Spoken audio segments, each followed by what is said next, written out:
Ethan sat alone on the edge of his bed, staring at the ceiling in the darkness of his small apartment.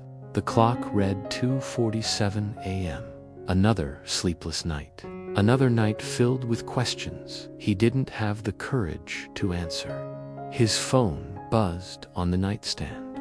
Friends posting about their careers, relationships, new achievements.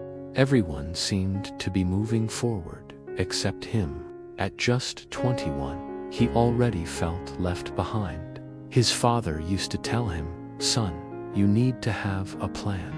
Without a plan, you're walking in circles." But Ethan didn't have a plan. He had dreams, blurry, uncertain dreams that felt too big for him. He wanted to be an artist, but society, family, even his own voice in his head told him it wasn't realistic. Still, every time he held a pencil, every time he sketched, he felt alive. But lately, he hadn't touched his sketchbook in months. The weight of self-doubt was heavier than the pencil he once loved to hold. The days blurred into each other. Work, home, sleep, repeat. At work, his boss criticized him for being too quiet, too distracted. At home, his mother reminded him of bills, responsibilities, reality. Friends invited him out less and less because he always said no. He became trapped in a cycle of comparison. Social media only made it worse. Every scroll felt like another reminder that he was behind. People his age were traveling the world, starting businesses, getting promotions, marrying, achieving. Meanwhile, he was stuck, staring at a blank canvas, not knowing where to begin. One evening, it rained heavily outside. He sat by his window, watching droplets race down the glass. His sketchbook lay closed on the desk. Dust had already gathered on its cover. With a deep sigh, Ethan whispered to himself, "Maybe I'm just not good enough. Maybe I should just stop." And in that moment, something broke inside him.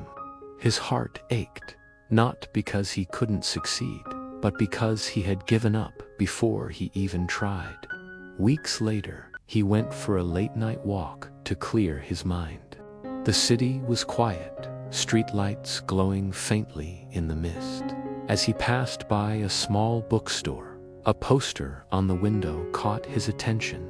It read, "Every master was once a beginner who refused to quit." He froze, his chest tightened. It felt like those words were meant for him. He stepped inside the bookstore. The smell of old paper and ink filled the air. He browsed randomly until his eyes fell on a book about the journey of a famous painter who had failed countless times before becoming known worldwide. Ethan bought it with the little money he had left. That night, he read until sunrise. He learned that the painter had faced rejection after rejection, ridicule from peers, even homelessness. Yet, he never stopped painting, and eventually, the world recognized his brilliance.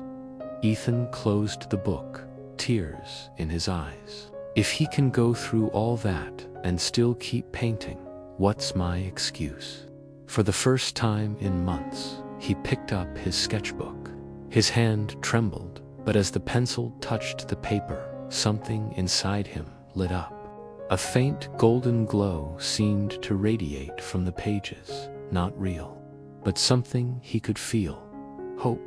He made a decision that night. He would give himself permission to fail, but he would never again give himself permission to quit.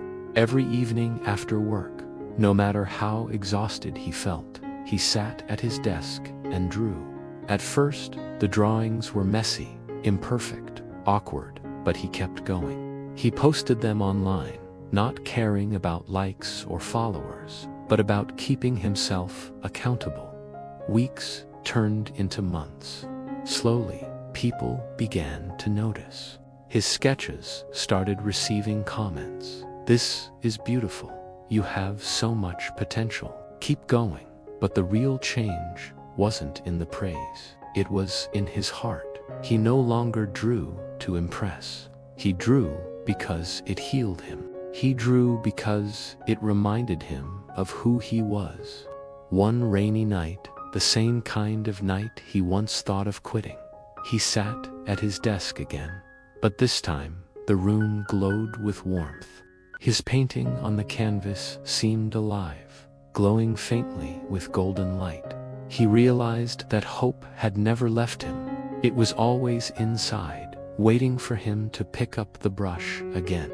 And with that realization, Ethan smiled for the first time in months. Maybe you feel behind.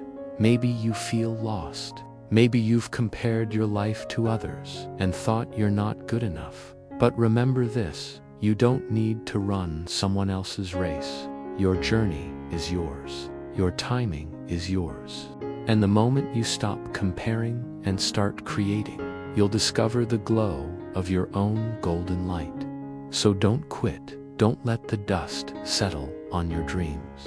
Pick up your brush, your pen, your guitar, your book, whatever it is that makes you feel alive, and start again. Because one day, you'll look back at these nights of struggle and realize they were not your ending. They were the beginning.